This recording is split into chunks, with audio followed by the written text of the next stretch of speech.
Yeah. There's still people signing up, signing in, so I'm signing.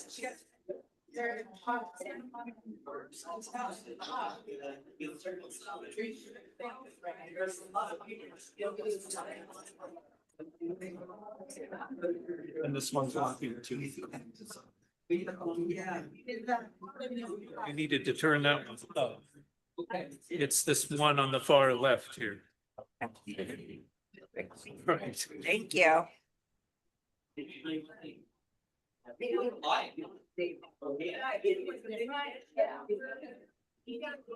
Hello.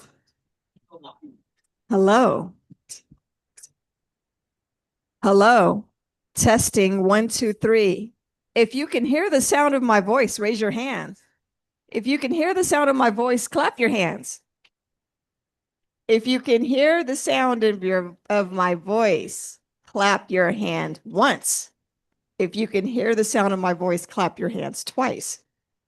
All right, can we all start to make our way to have a seat so that we can start our July general meeting? Hello, how is everyone? This is a good group. I believe it's celebratory. Yes. Happy birthday to BRC, Building Restorative Communities. Hello to our people online. Wanted to say hello to you all. I see that there are a few of you have joined us online. So I'm going to go ahead and get started and call this meeting to order. It is really excited to be back in your presence. Last month was different because we had a Juneteenth celebration in the place of our normal NAACP meetings. So I feel as though, and I was not here in May, my sister had a baby, so I had to be there by her side while she was delivering a new little life into the world. So I missed the May meeting. So now here I am with the July meeting. It's a very special July meeting because it is the birthday or the celebration of the Building Restorative Justice and our communities. And I think that that's perfect. Like it was perfect timing to have it this month as the focus, and it's actually the anniversary. So good things. I know a lot of you have walked up to me and asked me about National Convention. We don't have a lot of our other officers here because they're traveling back from North Carolina, where our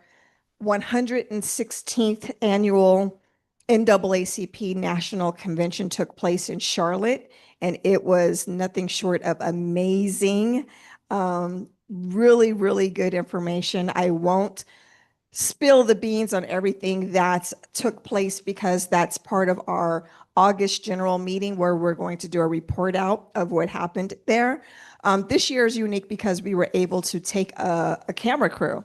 And I don't know if you all are familiar with our Challenge in the Narrative series, but our Challenge in the Narrative series, we decided that if we can't take all of you with us to National, we're bringing National back to you all. So our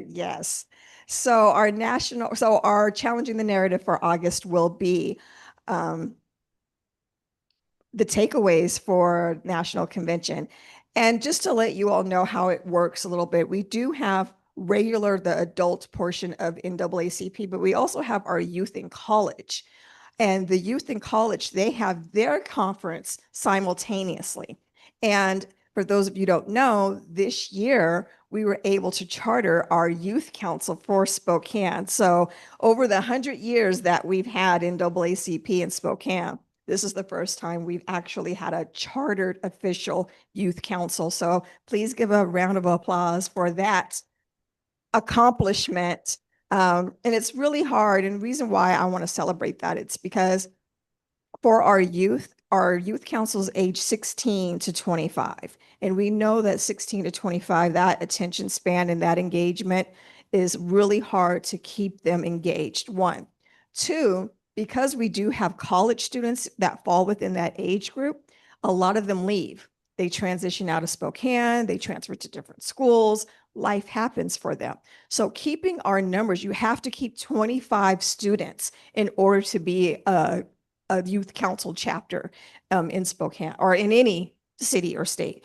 And so getting not only to 25, but exceeding it to 32 members here in Spokane is something that, yes, and it's really, really, really, she's not here, but Priya Osborne has been really the mastermind and the go-getter of corralling those students to join our youth council. And I'm very grateful for her. We all as a community should be very grateful for her and the work of the youth council. And this year we were able to take 3 representatives from the youth council to Charlotte so that they can experience and also report back on what they had learned and with the experience with with the national convention. So one of the takeaways for me, like I said, not getting into a lot of it, is of course what's going on from a national level right now. We all know that there's attacks from all aspects. There's attacks on birthright citizenship. There are attacks on DEI. There are just attacks coming left and right. So a lot of it was, how do we respond? What does NAACP do? What is our role in all of this? So without, again, telling everything, I think some of the most important things that we took away from that is when one group is attacked, it means that we're all attacked. So it can't be siloed. We have to really come together and support one another. So it's not a time to say, well, that's not my problem. That's their problem. No, it's all of our problems. It's on us to come together and be a community to help, because then if they're attacking them, they're going to attack us and so forth and so on. So it's an attack on all of us from all fronts. And so it's better, again, like we say, strength in numbers. It's strength in numbers. And that's one of the big takeaways. The other takeaway is the engagement of youth, because what happens is that, yes, while we are, as the adults, we're the ones that are engaged in our local NAACP, the youth are the ones that inherit this NAACP. When we retire or we're no longer engaged, we have to make sure that they're the ones that are prepared to take over NAACP. And that's not just something that's local, that's on a national level. That's why it's so important that they go and they experience those workshops and breakout sessions and learn from one another. Another big thing that they took away from that is, how do we get more Black men involved?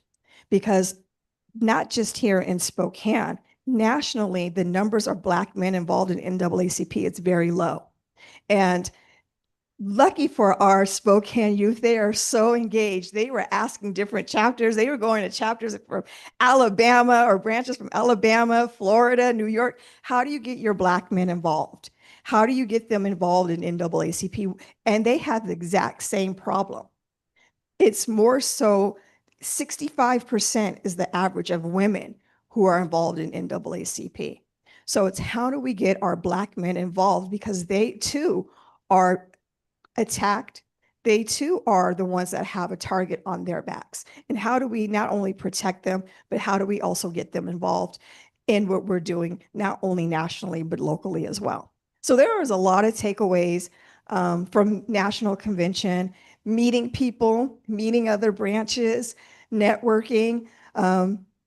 It was just fantastic. I can't speak enough. I mean, I could use this whole meeting to talk about what we learned at National Convention. And every year it's like that. I come back enthused, I come back ready, I come back to share with the community everything that I've learned, everything that I took away, share it with you all and share it with Spokane, because it's going to make us a bigger and stronger community in NAACP that serves you all. So enough about that. What I'd like to do, there are a lot of new faces in here, which I'm very excited about, and hope that you all continue to come and become members. But I do want to take like a quick minute for you all just to please just briefly say your name and why you're here. So can I pass the mic to you? And speak loudly so that those who are online can hear you as well. I'm Dr. Melissa Mace, and I'm here because I should show up more often to things, so I'm trying to make more of an effort. I'm Rick Matters, and I'm involved in thank you, building restorative communities. I'm James Haltonen, and I came here with my wife. Hi, I'm Katie Salisbury, and I was curious also to learn about building restorative communities. And I've been to some meetings in the past, but it's been a while, so it's nice to be back. Betty Kraft, I'm on the Okay. restorative or the Criminal Justice Committee for the NAACP. Let me just, I'm at the That's end one of, reason I'm here. let me just, let me just, My name is Jacob Kane, and I've been to several of the BRC meetings, so I came to back. check out the program for mainly that reason tonight. No, I'm home. I'm it's Inga Laurent and involved with Yeah, NAACP. I went and did, generally, but also I BRC. protested, it's good trouble. Brian Estatelis, I came to learn So more about I did a BRC. protest for about an hour and then I came home. I'm like, yeah, I'm out of Sorry, I'm gas. late. I I'm not was gonna, with all the crowd of I'm not gonna community go up at to VA the, Clark I'm Park too for tired. Anyway, good yes, trouble. yeah. And so- now I'm here for more but good yeah. trouble. I'm Marilyn Darlick, and I've been to several of the BRCCs, and I'm an NAACP member. Uh-huh. How long? Hi, my name's Olivia Evans. I have the honor of helping BRC with their branding, and so I'm here to Stayed an hour. really just be immersed in it and And find out I more I about held what a sign, everything's I'm going gonna on. bring a chair next time because I stood I'm for. Robin. There's I'm somebody new online here. who I isn't just on want mute. to Could you continue please all being make sure part you're of muted? whatever the I think discussion an in hour, Spokane. people, yeah, I'm thinking, it was well attended. Hello, everyone. My name is Okay. Salvador Recinos. I'm a counselor with the Tenants Union in Washington State. I'm Yeah. also a member and just want to be in community more. There's, Hello, I'm Jasmine. yeah, I'm also there's, involved with BRC, uh, so it's so lovely to see so many people here. different options and like this just Greetings, my lasted name for is 2 Michael hours, McKay. I'm so- interested in. It was like during rush hour, racial it was equity. on Division at the BA Clark Park. And it's just, it's just the usual. My name is Pat Deborah? Catlin. I'm with Lots the of Civic folks. Engagement Committee. We Miss had, Deborah, can you some hear me? people I know who you're on the that's one phone, person but can that you comes please go on down, mute? And I wanted to say, Hi, everybody. My name's Hadley racist. Morrow. I'm the you know, secretary how for can you Executive Committee. possibly give a thumbs down right now? Hello, everybody. I'm Jane Anyway, Brenneman. people are I gonna- am a anyway, member of they're gonna- NAACP, a member of the Criminal Justice Committee, I know and you aren't gonna have loving hundreds every of minute of people my involvement on your with side BRC. at this time. Nope. So that's all right. Good evening, It's all Curtis right. Robinson, identifies multiracial. I use he, him pronouns, current third vice president Yeah. and I got criminal some- justice co-chair. some, And you why I'm remember the here should be pasta. freaking obvious. Yes. Have you seen our president? West Harvest. And Oh, okay. during, yeah, I ordered and I got Good evening, water and I got- Jolene, It was. and yeah. we're here as guests in I the know. country of So- the Yeah, Colville, good. Spokane, That's Coeur good. d'Alene's. We're from Oregon and Oh, what- involved Charles in Briscoe. restorative justice work in did really rural good. Oregon. Oh my And gosh, Rick Sonia, invited us, the week and I was before he excited said, to hear "Yeah, that your approach seems to be something we're interested in, is that it is the whole restorative movement is modeled after an indigenous model. And that's very important to us. And in our area, people have kind of co-opted the whole thing. And, I would love to see how you all do that here. Oh, he's a chef. Johan Schwicht is my name, Louis Pitt Jr. I'm a tribal member of Warm Springs Reservation. And like Jolene said, thanks to the local tribes. They No. were here first, But he created did gave this them the time, lands. so Yes, I he feel- did. Yes, Healing. he did. He I did think good. America has a lot of Did healing very to good. do. Miss Deborah, can And you hear it's me? not just as What time are you people of planning on color, going to? it's And you anyway, white folk if too. I was to come All right, over. Oh, I'm America's done home a for lot the of damage evening to now. itself. Miss and to Deborah its people in the Kano? I've been world. really It needs busy to today, and take a so little I less like and to, I change. think I might take a rest. I wanted to go in person for to the that. meeting, but I'm Tara. and then SCAR, they're having am their recently back in meeting Spokane tonight after too, 3 and I years want to away. get involved with I just became a SCAR. member today. And Very it's like, interested in how do you BRC. do? There's just so many My specific opportunities interest right is now. in And it's mental the health only care way I can and, really keep my sanity especially with all the addiction crap and that's all happening. other mental health diagnoses and So the connection with trauma anyway, but and yeah. why Yeah, I'm home, so if And, you want to bring you know, stuff people of over, color, that's great. women, Yeah, we children, used about all the vulnerable roles. populations You know are what we've got to get rid of though, overwhelmingly affected Sally? by All our those corrupt mental potatoes. health care system. Okay. And We have got that's that where we whole need big a lot box of of hash restoration browns, so. in the professionals. I was a System, because I psychiatric nurse, have had to hash leave browns because in it's so mine, abusive. and they're hard to work with. Hello, That's I'm why Elliot I Fabric, and don't do I'm a them. member of the Civic Engagement Committee okay. and a Want me longtime to member take them and of I'm going to trash NAACP, them, and I'm on and the I'm going executive to board. take those that Thank are you. in my freezer out too. 'Cause My name is Jody Shapiro. no, I'm a leader in the it's some Spokane Jewish community. consistency And to echo that what no Lisa matter said, I how do think much it's I very cook 'em, important and I that thought I all of could us are break working it down together. and make When them one into group is mashed feeling potatoes. attacked or threatened, Okay, it's important that we all stand up for On each them other. that holds them in that. okay. I'm Sue In that Eggert, hash and I am a brown, member of those the little, what NAACP is it, as well as pellets the or Criminal whatever. Justice Yeah, don't Subcommittee. take, no, I'll use it. And I'll use it. over I the don't want to past throw year it have been a away. part of Shoot. building restorative community Yeah. Spokane with our group, and it Are they has in been individual packages truly or is a joy to One big see bag. many of so those if it is, indigenous I can also put it in practices my woven green bin. into what we are doing. Okay.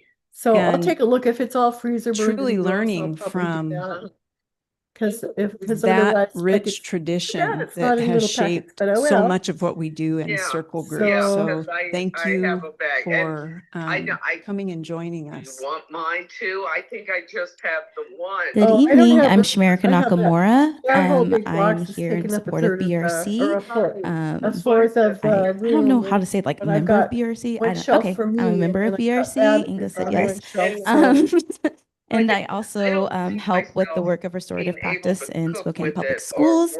And I sit on the Yeah, I'm just education trying to committee for think, so NAACP if as we well. had a bunch of cheese, I'm yeah, Mark we could make Hamblin, scallop and potatoes. I'm a member you of know, au gratin. BRC also. All you and need I'm is, you here need to those, you need celebrate cheese and the work we do. flour, and that's all you need for that. So I guess My we name is could- Charles Thomas, and I'm also a member of the But like I BRC. said, there's something on them that's holding them into shape. My name is Michael Doyle, and I'm just looking to get more involved in the Well, community. no, I mean, it would be generally, okay and, if they kept I'm their really shapes interested with in learning more scalloped about potatoes and gratin, restorative justice and you restorative know? communities. Cause you don't. That's do, our cameraman. Like scalloped potatoes like rotten. You can have, they can have their shape. Mhm. So. Okay. I love working with this. Thank you all for introducing yourselves and Oh, taking the Pots time is so that so we much know easier. who Well, we're no, in I mean, space toss with and yours. who we're in community with. Toss yours. I think that I is mean, very yeah, do what important you as need to well. do. Do I what you remember think you that need to do. day that Okay, and I Inga, gotta tell myself, you, if you Rick, ever have the and opportunity to take Curtis, some of we it, were some of talking you about can go this, to the box and take some it out. has Take been a some out long and time cook it coming, in and I'm salt. so And proud it is so of tasty, the work that that you all have tortellini. done. And that I'm was so even proud without of how you've sauce, grown man. this, how you've put your Oh, is dedication that the into this, how cauliflower you fought for tortellini? funding for this. Not even the cauliflower. It This has is really real proven pasta because it's tortellini growing with what I and got that now. idea And it's that the you one had, with the and it's so multicolored. true. It is needed Ooh. to restore our Yeah, now community. that is And we're boil making it little in a little salt ambassadors out of water. all of you. And that was Is our it really goal good? to do It that and is educate you good. all on the Ooh, restorative really practices. And is. we were very intentional that Okay. we called out So that please it fill, was you know, anything indigenous that's in your practices, and freezer. we were Yeah, not well, we going to don't, all we co-opt it, have and that is, we we were have going the to be potatoes, and I intentional think I with have one making thing of sure rolls. that we Then I have respect some the bread, and I'm nature not sure. and the originality of it. And again, thank you so much, Pastor Rick, for all that you've done to grow this. And I cannot wait to see it to continue to grow even more to the next level. And next thing you know, we'll be celebrating 5 years. So do you want to say some words as the person who inspired all of this? Inga goes first, don't you? My success. Space. Thank you. I don't have anything. My success is doing what I'm told.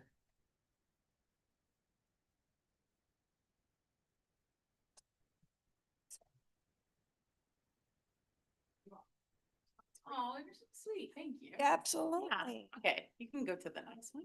Our person just got sick Oh, and I'm absolutely. Melissa's listening online. She says they can't hear very Oh, thank you. Thank you. Tell us. I thought we had a clicker. Hi.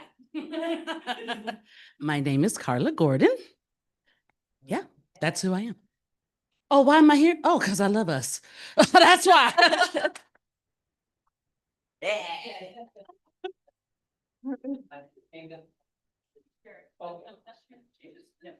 I just, oh, in the circle. Okay. Okay, you can go to the next one. Oh. Maybe.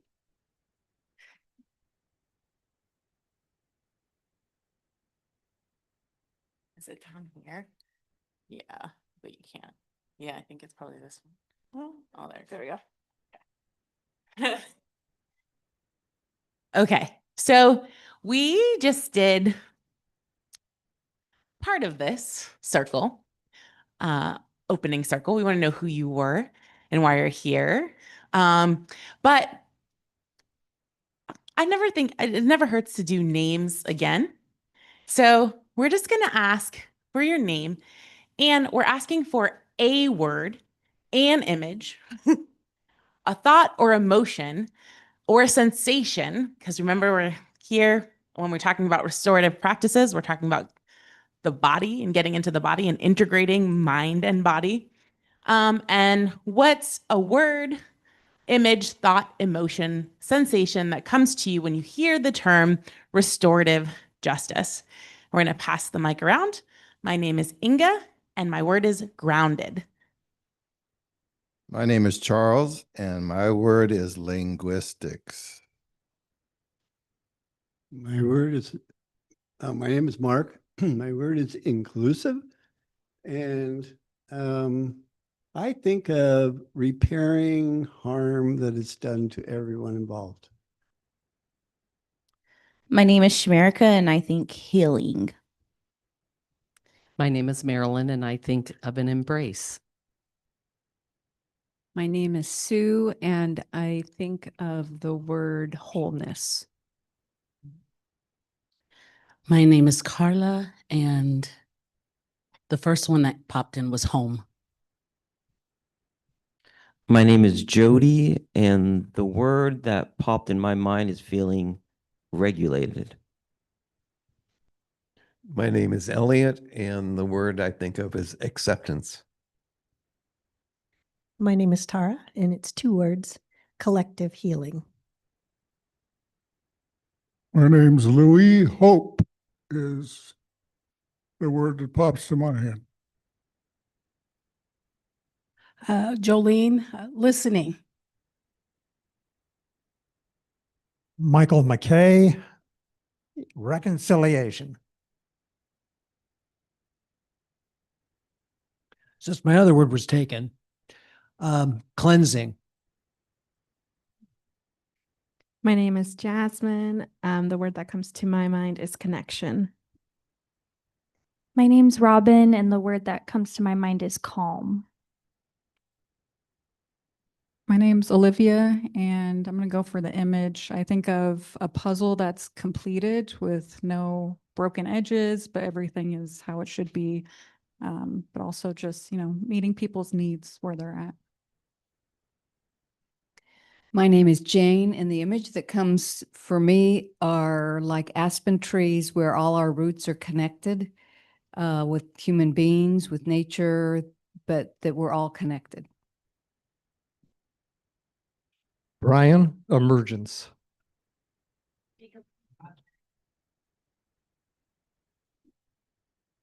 Ellie. Yeah. You're fine. You're excited to talk about another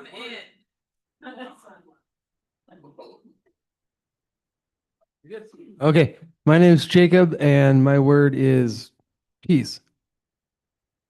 My name is Betty, and I'm going back to healing. My name's Katie, and I think of potential. My name is James, and I think of return. My name is Salvador, and I'll be right back. You take the microphone. Hadley. Thank you. Appreciate that. My name is Hadley. My word is openness.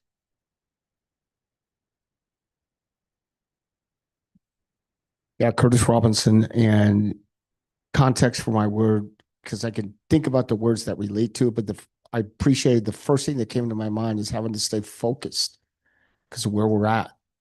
So for me, all this context is here, and I've got to stay focused on and determined in the restorative piece.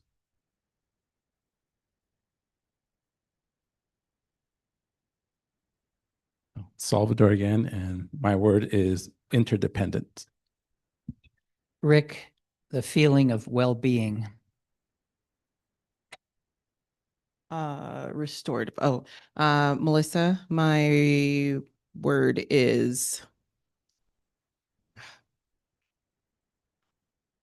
well, I've been reading a lot and my word is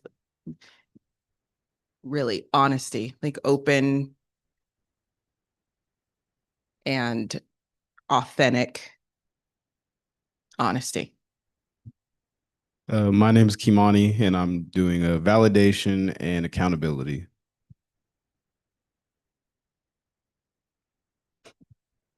Hi, my name is Elise, and my word is metamorphosis, just because of the different stages, and we are all at one point something around there. We give grace to the caterpillar because they will eventually be a butterfly.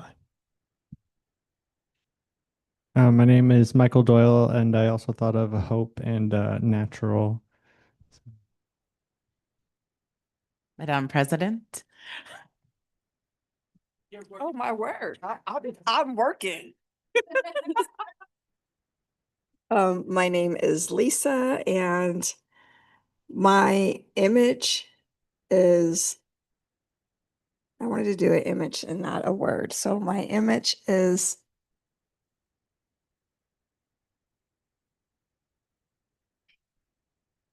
unity. I guess that's a word, but I can see it. in my mind, I see what unity looks like, and it looks like this.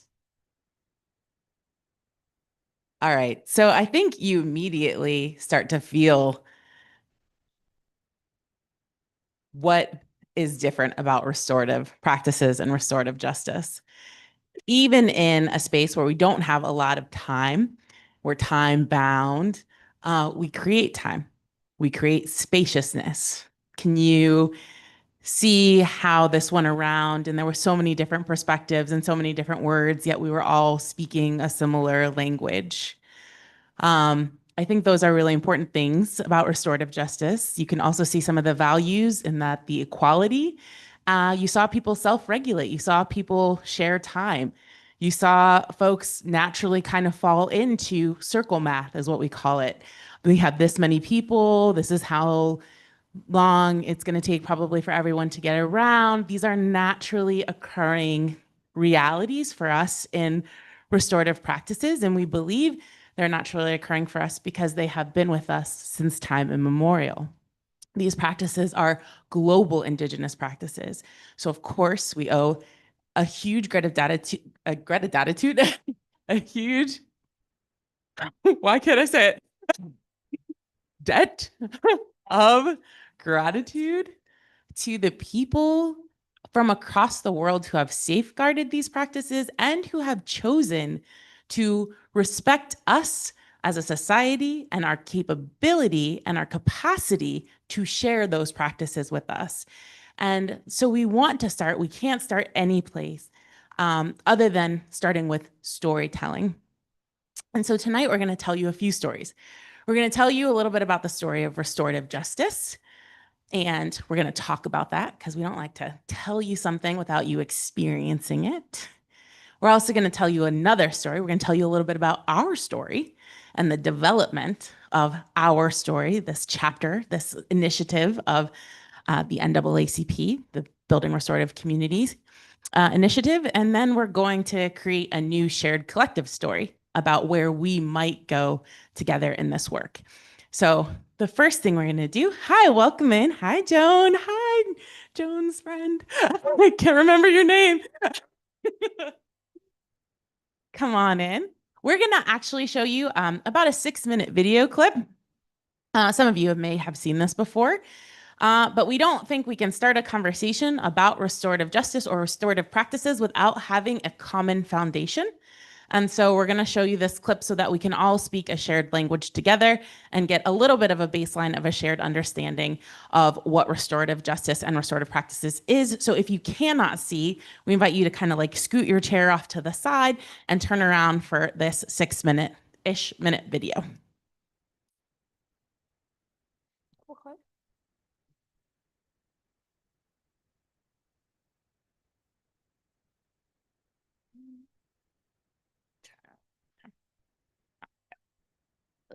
It plays though. Might need to escape. Oh, it's embedded, but it. Okay, well, we have another alternative. Sorry, team. We thought we had it all queued up.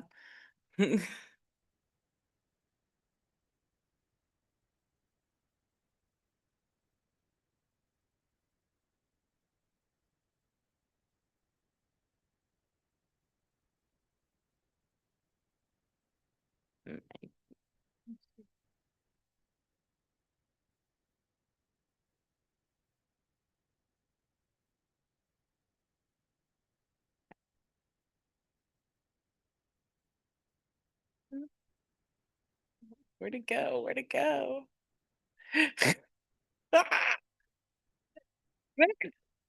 Why is it taking so long? Ah, there we go.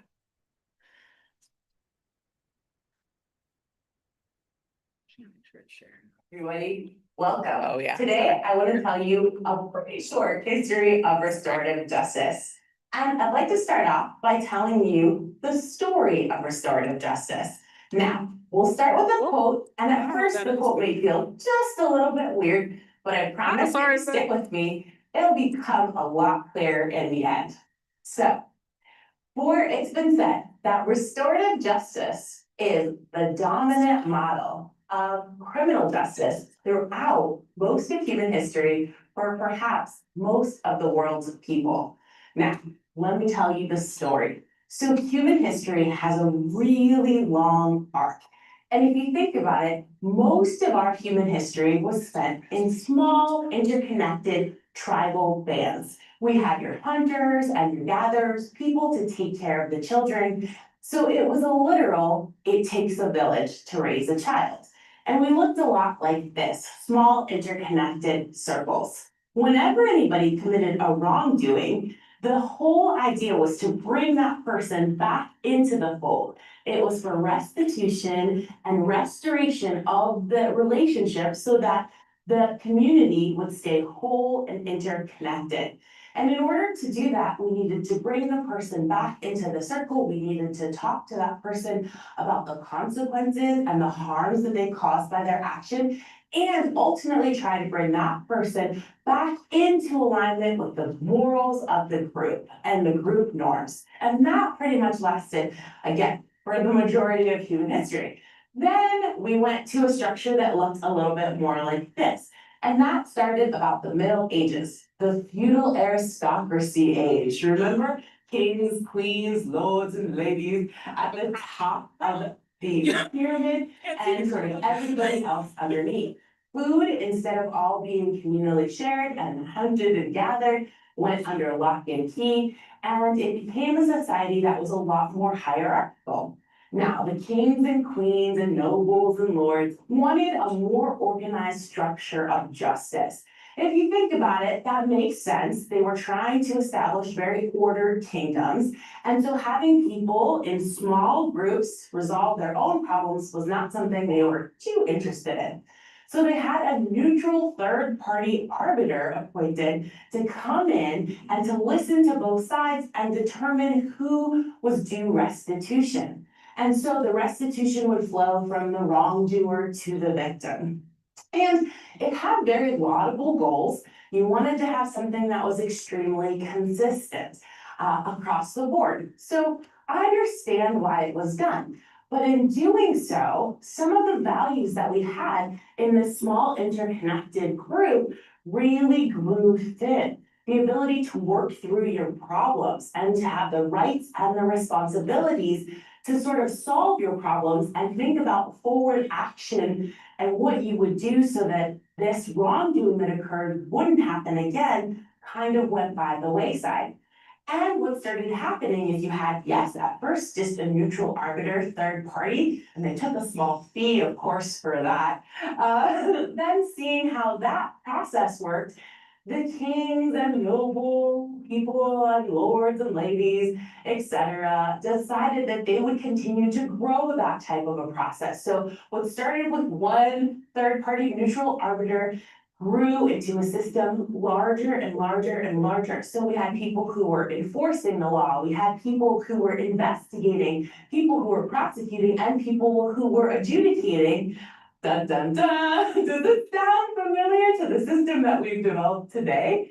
I think it should. So it was originally set for arbitration and restitution between a very small group, between the one neutral arbiter and third party, now takes a ton of money to run. So yes, we want consistency. That's a laudable goal for a criminal justice system. But what happened is Niles Christie, an expert in restorative justice, a prolific writer in this area, tells us the state has in essence stolen the conflict from the people most affected by the problem. And in doing so, what happens now is the people who are most impacted don't have a direct say or any accountability to one another with regards to the problem. And there's no collective action to bring that person who committed the wrongdoings norms back into alignment with the society, because that's not the incentive. The incentive is to remain quiet, right?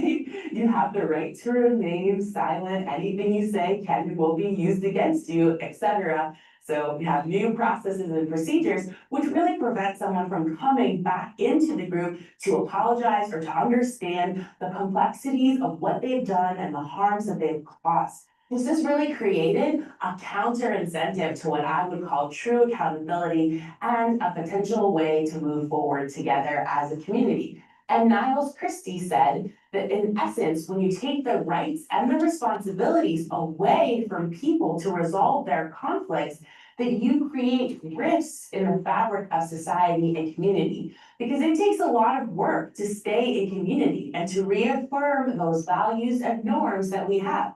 And without the structure and the intention to create that community together and to work hard to stay in community, then we end up in a place where we don't have the connections that are as tight with one another. And it makes it harder for us to live in a society together. So that was my brief history of restorative justice. I hope that you enjoyed coming with me on that short journey and that you see for every injustice, we have a choice. So how does this all relate to our work in schools? Well, here at Spokane Public Schools, we are working to create school and classroom communities that operate much like the interdependent community. That's for part 2. We can't do that all today. So one of the things that you saw originally when we talked in circle is the value, I hope, of collective thought. And so what we'd like to do, if someone could pull up the PowerPoint, that would be amazing for me, is to unleash that collective thought again. So you saw it was just a brief 6-minute snippet on Justin. On what restorative practices and restorative justice are. And now we would like you to dive in a little bit deeper with those around you to have a discussion and a dialogue about what you observed. So we just like you all, and we're gonna put you into small groups to discuss one idea. There will be many, but just one of the ideas that stood out to you from the clip, the brief history of restorative justice and restorative practices. And we're gonna give folks about 10 minutes to have that discussion. And so if you're here with somebody you know, we encourage you to shake it up a little, maybe go to find somebody that you don't know, but we'd like to put you into groups of 4. So if you can find a group of 4 and turn into each other and face one another and look into each other's eyes and communicate with each other, that would be beautiful. So please find a couple other people, hopefully 3 other people, to answer this question together.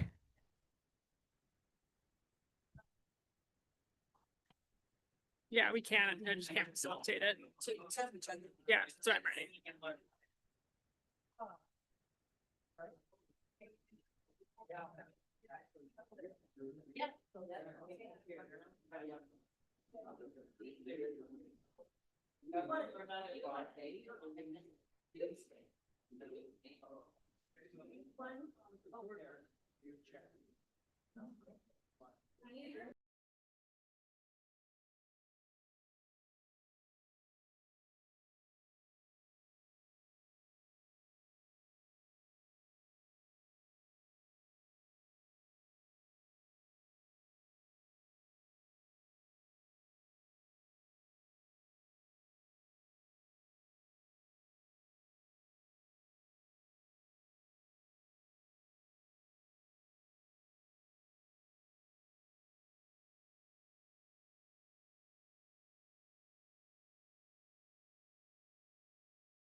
difficult.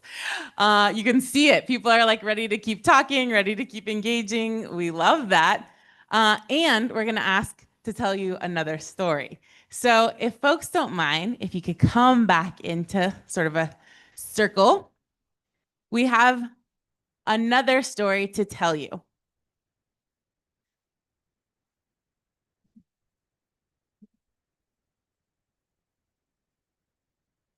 And I think Curtis and Rick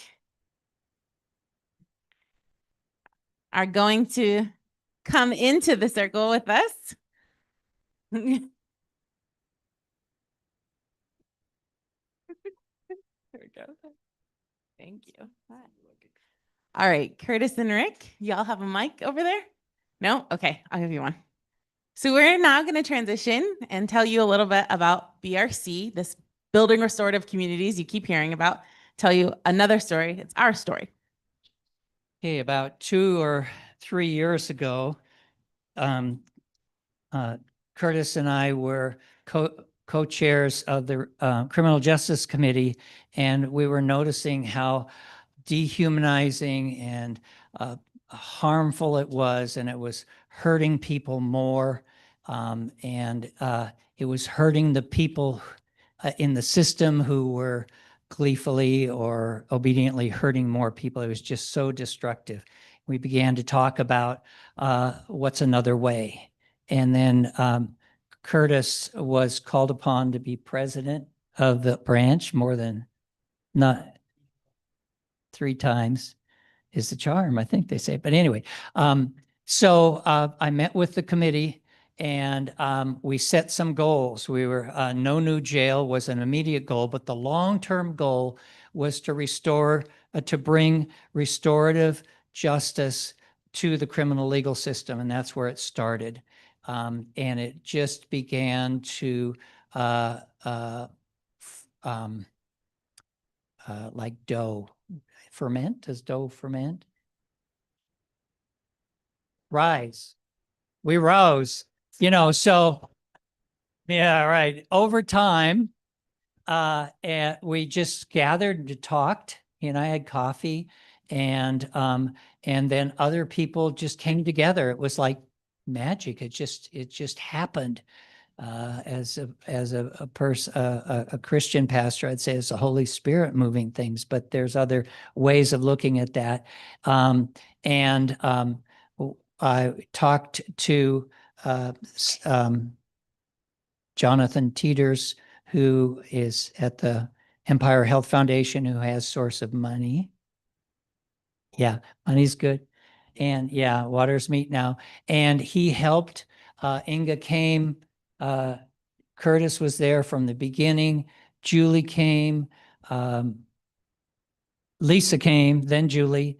And we just started talking and letting it grow. And out of that came not restorative justice to fix the system, but building restorative communities to heal ourselves, to heal others, and to hopefully the vision is to transform at least Spokane County and have a different way of living, a different way of speaking to each other, a different way of thinking, and of dealing with harms and brokenness. And Curtis is going to fill in. Will you sing a song or something? Probably not. Oh. Might get up and dance a little bit. No, not that either. So yeah, so again, Curtis Robinson. So I'm gonna do a thing here. So this is that circle. So I'm gonna come into the circle this way. So my name given to me by my mother is Curtis Hickey. And then she changed it to Robinson, and I had to reclaim that name. But my given native name through in Algonquin, I was named by a Cherokee elder, an Algonquin elder, and a Chumash elder. And it is Pisa Bimoset in Algonquin, and that's Long Walker. And, you know, short version is go to the places and spaces with, by, or for people, by them, helping them, in spite of them, ahead of them, or behind them, just, you know, so I'm on that journey. And so I introduced myself to you that way in the circle, and I introduced myself to our people in this circle. I introduced myself to you that way. So for me, I spent a lot of time with the tribes through Arizona, California, a lot of time really with the Pima Papago, got Auten, Tana Auten. I've been trained up and taught at the Tana Auten, Ackman Auten Half Moon Fireplace. And so that's when I learned about this way. And just saw a lot of stuff. But and in my journey, coming into Spokane, I'm trying not to, go too sideways, but so essentially I got up in the mountains here and had a very serious conversation with the Creator. And what I was doing was I was up on the mountain complaining about what was going on. And it said to me very clearly, quit complaining about it and go down and do something about it, because I already know. Right. So that was my journey coming into Spokane and getting into the NAACP and then meeting all the wonderful human beings here, including Sister Lisa, Sister Hadley, Brother Rick, and so many others, right? And it just been trying to follow that spiritual path about the thing to do and learn what that means. And so when Rick brought up this conversation, because we've been involved in criminal justice the entire time, and he came to me with this conversation. It's like, hey, Curtis, I'm just going to be real with you. It was his thing, because we've already been talking about restorative practices and learned restorative practices and all that kind of stuff. I read the books, and done the practices, right? And but he said, hey, man, the Spirit's really leaning on me about this thing. I think I should do this thing. And I said, and we kind of sat there and chewed it up for a minute, and I was like, yeah, I see that. And I was like, brother, I love you. I can't do it, right? Because I just didn't have the bandwidth. And I said, and if it's going to move forward, you're going to have to carry that bucket. You're going to have to carry that water. And, and I'll say, there's the pathways and all that kind of stuff, but here we are. Okay. So my brother didn't want me to talk about him too much, but I'm just going to tell you that my brother said, okay, I will do that. And I said, brother, I will help you. Okay. And connected with Lisa on it, and then all of the other wonderful human beings that lined up, that fell into alignment to go ahead and go, yes, I will. Yes, I will. Yes, I do know how. Yes, I will learn how. And they're all in this room. So I think the only other thing I want to share with you there, because I was thinking about this before coming here, doing the thing that I got to do to survive this human experience that we're in this day and age. And there's this thing about, the human condition. And one of the ways I developed to kind of frame some of the struggle is we mistake kindness for blindness, meekness for weakness, patience for participation, compassion for compliance, and humility for stupidity. We can't see past our own selves sometimes. And the system has trained us to operate that way, and has operationalized and capitalized on our social training and spiritual harm that we've internalized to utilize that rocking in us to its benefit. And so this work for me, and what I feel the Spirit is pointing at, is like, get back to the roots, get back to where this came from, get back to your humanity, get back to the Spirit, get back to the connectedness, and start learning what that means from where you're at right now. And so that was kind of the evolution from going from the criminal justice system to, no, actually we need to have a human conversation about this, because this is a human issue. And so I'm just in the dance and, learn. And I'll shut up with this. It's like, it's one of the things that Creator got on me about when times like, Curtis, if I want you to speak on my behalf, I'm more than capable of telling you. Otherwise, sit back, do what I tell you to do, and watch me be me. Amen.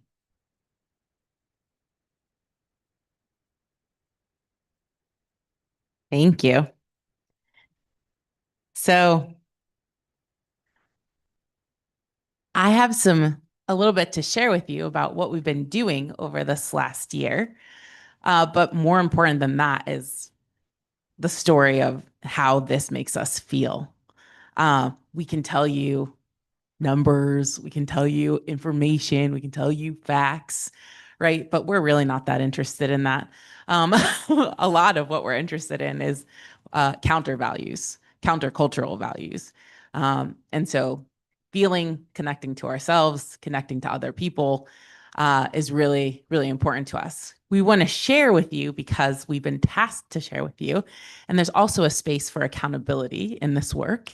What are you doing with these funds that you've been given? What are you doing, right, with restorative practices? So we want to tell you a little bit about that. But I think it's a primary example that how this formed was in relationship, right? Rick and Curtis talking with each other. They had already had a relationship, and it was through relationship. And that's really how Julie came around, because I said, I don't want to do this with anyone but Julie Schaefer. And that's how she came into the picture. I once had some great mentors say, well, we only do this work with people we want to have a sleepover with. And I was like, that's right. I want to work with people that I respect and cherish and care about, and I love their values. And so I think we kind of roll that way. All my ambassador folks in here, all my restorative justice folks, we definitely have a sleepover. So I think that's an important component to this, is we want to do this work with people. We want to do it with everybody, but we really try to go where natural energy is in this work. And that's been really hard, because part of, what you do when you get a grant, right, is you want to promise all these big things, and you want to promise all these ways of being and things you're going to get done.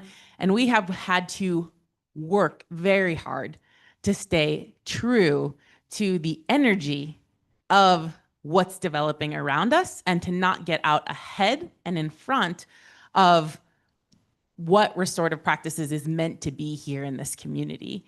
And that's taken a lot of us reminding each other that we have values that do not necessarily align with systems values or external values. Our values are to one another. Our values are to relational ways of being with one another. And our values are to listen to and actually unearth the needs that exist, and to go towards those needs, and to go towards relationship where it truly exists, and where there's natural energy creating pools of movement towards that. And so we've been really lucky, because we had no idea when we started a year ago what we would find. And we trusted in ourselves and each other to hold ourselves to that path. And we've had some success. So you want to move to the next slide. We created a vision statement.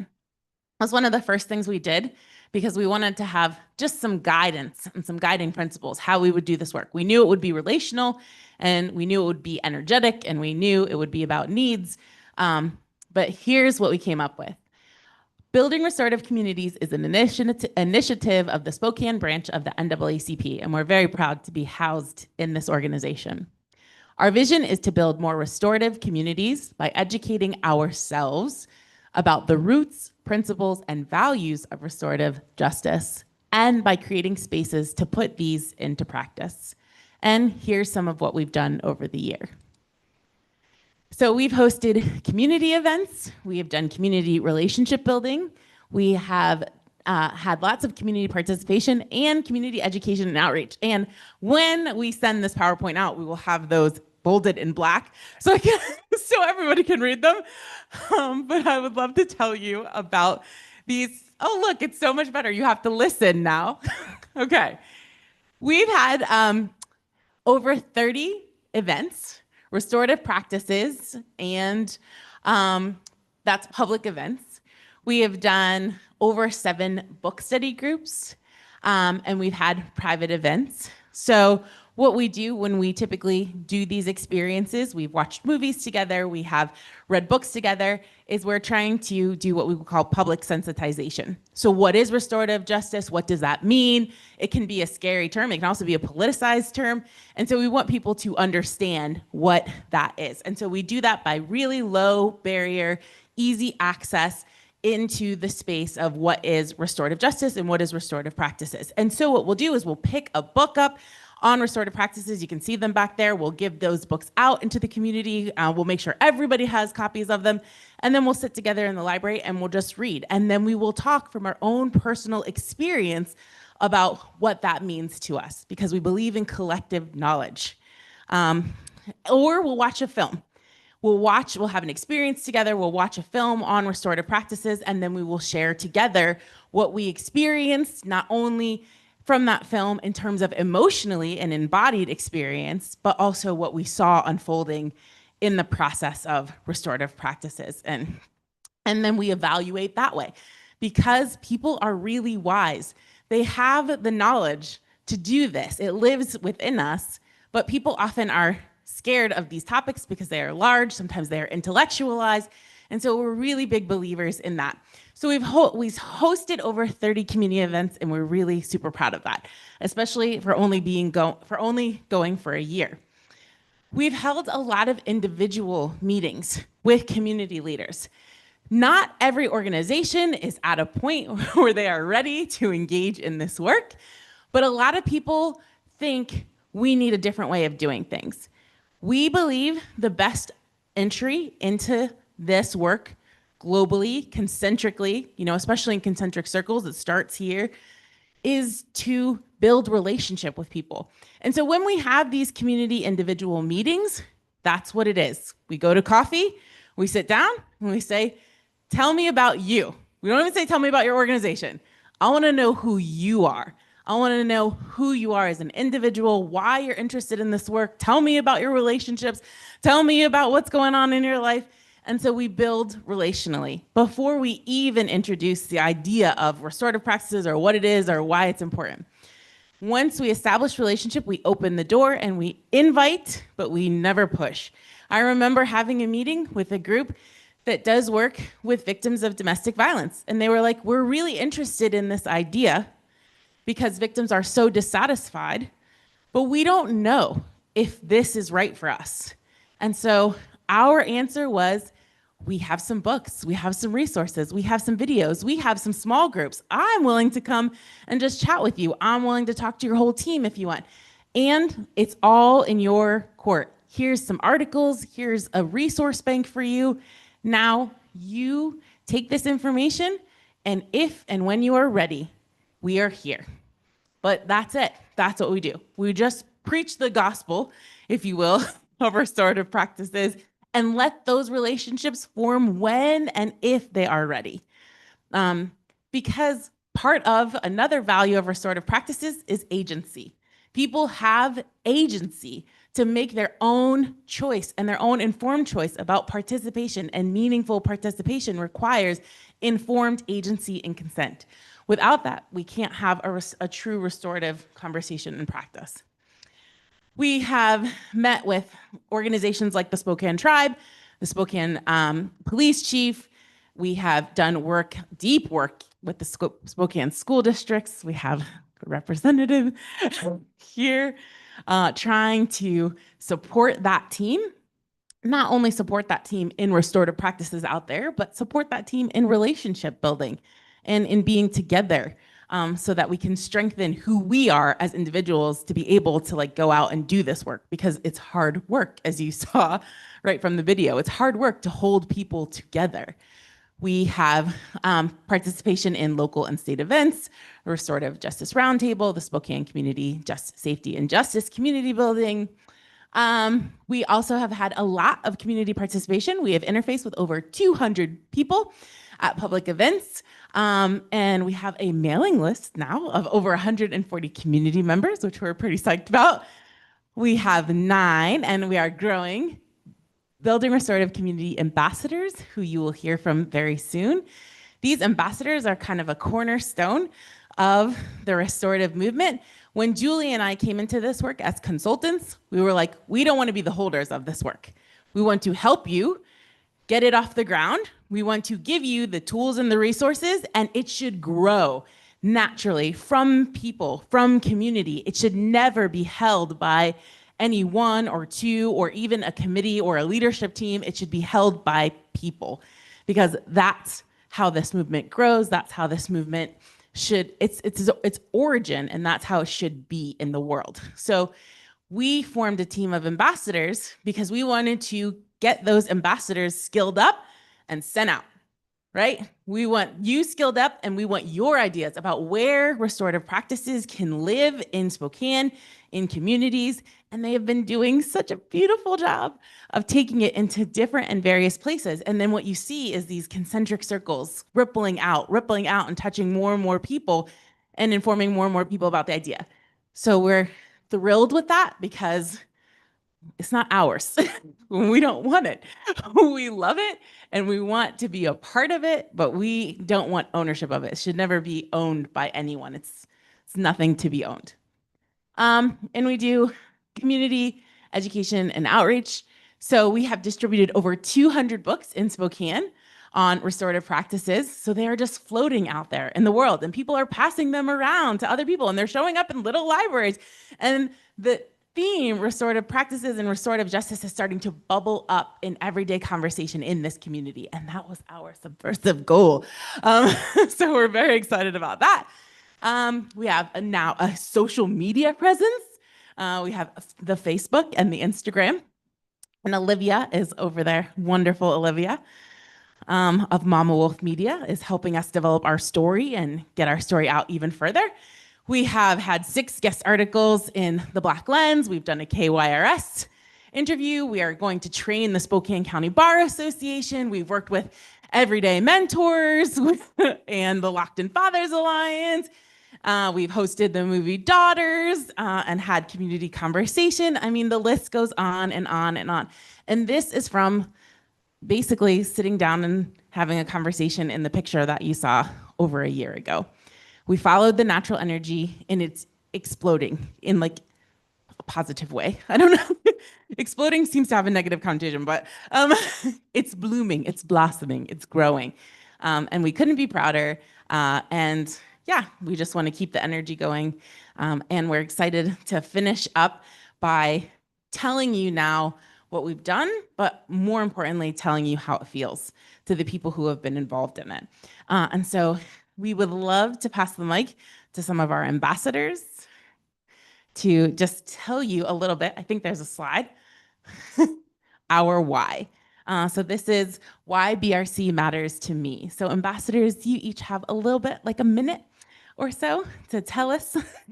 Sorry. But we want to hear from people.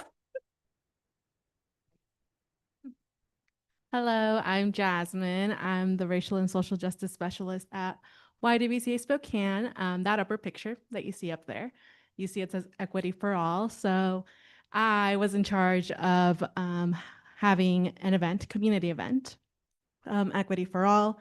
It focuses on one topic every year. And because of my interaction with this lovely group of individuals, we focused on restorative practices. So that was our topic for the event, 93% attendance rate, which is our highest attendance rate for those kind of events. And really, I heard just such positive feedback from everybody that attended. They loved the circle process that we did, just like this, where we went around and shared about ourselves. And a lot of them were very hesitant. They said, I don't know if I want to do it. It felt, I didn't know if that was something I want to participate in. And at the end, they met somebody that they never would have talked to had it not been for that opportunity. So, yeah.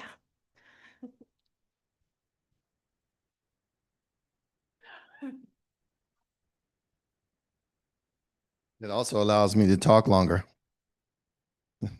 So my name is Charles, and my background is in coaching and rehab. And when everyone went around and said their phrase, it was in the same language. But it was also from the same background training in that language. And it was not designed to be supportive of us. The language we've been taught to use is not positive. Explosion. They just come out. We don't even realize it. All right. If we are going to change the narrative, Challenge the narrative. challenge the narrative, we need to start speaking to each other in a different way. With each other, not at each other. So that's how I feel about it. You want to go? Come on, you said you were going to talk only. I'm trying to be nice. I'm trying trying to be, yeah, circle man.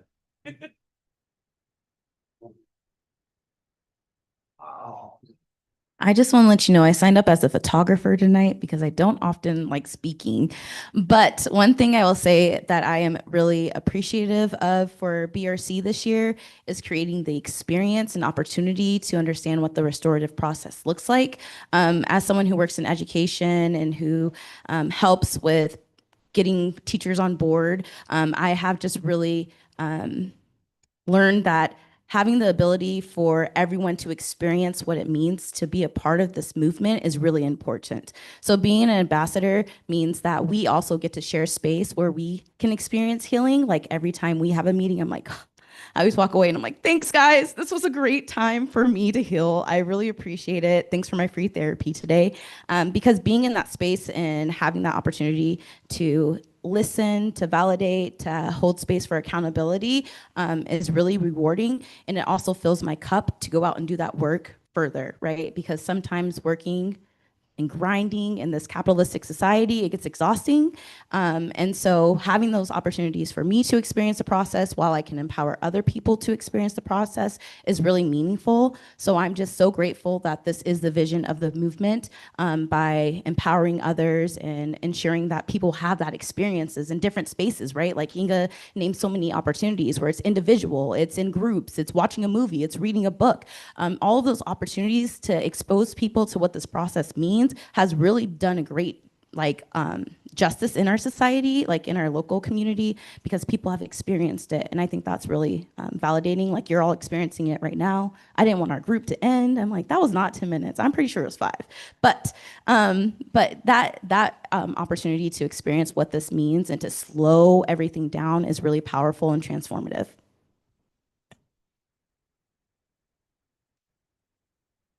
I'm Sue Eggert. I'm a retired public school teacher for Spokane Public Schools, and I was introduced to restorative practices in my school district. I want to say it was the early 2010 era.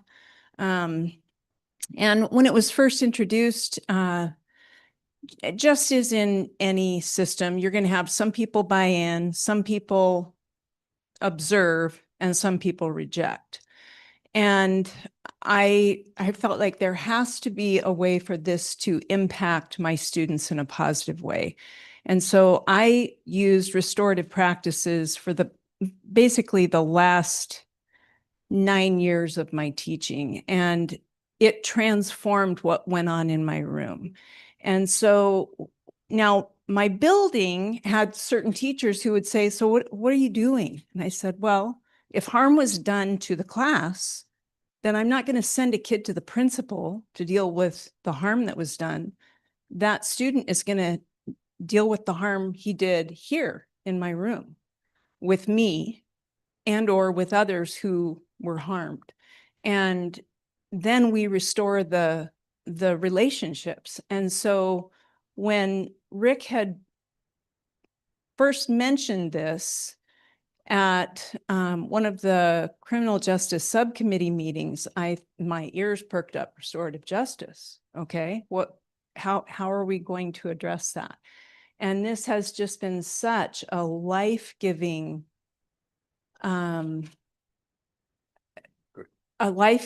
experience for me. And I feel like it is an answer to some of the social ills we have that the system we're using isn't working. So we've got to try something that is going to welcome people back in, not push them out. So that's my experience. Hi, Mark. About 20 years ago, I met Julie in the Center for Justice, and she was doing workshops and classes in restorative justice. That was my first introduction to it, formally. Then so it just made sense to me, but then I kind of fell into nonviolent communication. And for the last 10 or more years, I've been facilitating groups in the public and in the prison in nonviolent communication and learning, of course, while I'm gone with it. And I realized that the two of them, restorative justice, restorative practices, and nonviolent communication, are a fit. And so in the last 6 months or so that I've been involved with building restorative communities, I have been expanding my knowledge about nonviolent communication and connecting the two together and making sense of it for me, and expanding my skills, hopefully, and being able to share that with others. And I find it to be really, really valuable. So I'm gonna put you on the spot. Hello, I'm Jane, and I think everybody that has expressed what BRC means to them is what I feel. So what I would like to just briefly do in respect of time is tell you how I got here. And it has to do with the NAACP. I came to the meeting where Lisa became president and they introduced all the committees. Now that day, I had just finished jury duty. And I was sitting through a week of this case that at the end, I walked away going, this is not working. These people are going to leave here. This didn't solve a thing. This is so sad. And when Brian and I came to Spokane 8 years ago, we almost immediately got involved with community things. And that's where we met Mark and Charles and learned about and started to study nonviolent communication. And so after this jury experience and understanding nonviolent communication thing, there's got to be another way, because these two people are still at odds and the community is going to be in trouble because I'm going to read about them shooting each other in the paper someday. And they introduced Rick as the chair of the Criminal Justice Committee. And I'd been working with Pat on civic engagement, which I love. And I just went up to Rick and said, I got to do something, because this experience is just so fraught with destroying community, not restoring community. I want to know more about this. And so that impetus was what brought me to it. And then what everybody said already is what it means.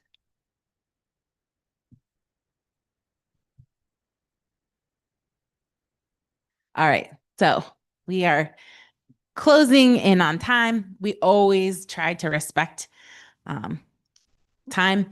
When we gather in these circles, we could go forever. There's so much more to uncover, but also we value your commitment and the commitment you made to us. And so we want to make sure that we respect that.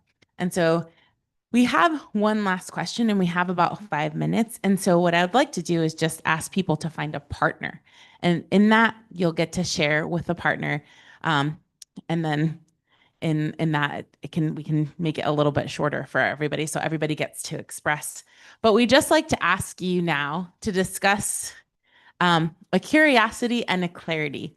So we'd like you to share with your partner a question or curiosity that you still have about BRC or restorative justice. Is a huge topic. I teach an entire class on restorative justice for an entire semester. So you're just getting a smidge. So we know there are questions out there, But so ask the question that you still have and share something that became clearer to you as a participant today. And so that's the last thing we're going to do. I'm going to set a timer for about 2 minutes, and you can share with a partner for about a minute apiece, and then we'll say good night.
Ready? Ooh, sorry. Sorry to break up the conversation again. I know this is it's very hard to pull people back, and that's a beautiful thing. We love that. So we're going to finish this the way that we started, in circle. We always try and do that. And we're just going to close with one word. So we're going to go around, and we're going to ask you to say one word with where you are right now in this moment. Grateful. I was going to say thankful too. Yeah. Connected. Encouraged. I was talking still. What was the question? Grounded. Ditto on encouraged. Hopeful. Clear. Motivated. Optimistic. Curious. Optimistic. Community. Hopeful. Calm. I was also going to say motivated.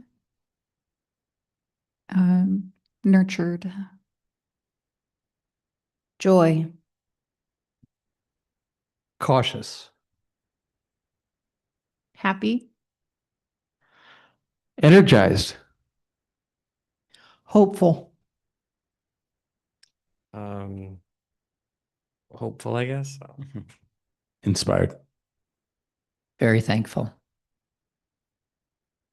That was good. That was really good. But I was saying, I know, that was that was good. Good job. All of that. That was wonderful. I am hungry defined as, well, you have to define it as, so then you know, then we're all in the same place and then you all understand what I'm talking about. I don't want to just say the word and you're like, oh, okay, you could eat.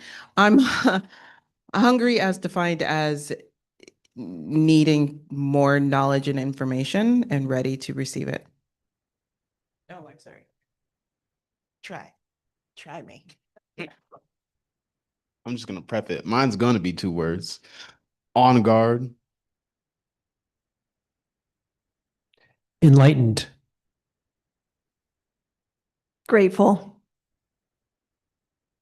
Auspicious. Thank you, everybody. We had a beautiful time tonight, and I love the variation on the words and that everybody could have a word that was true for them, right? Even if I want everybody to walk away, hopeful. I love that we can have people who are like, I need more information. I'm curious. Ask them if they want to walk away with a cupcake. And if you want to walk away with a cupcake, we're more than happy to provide that and books. The books on this side by these cupcakes are just examples from my own library, and the free copies are on that side.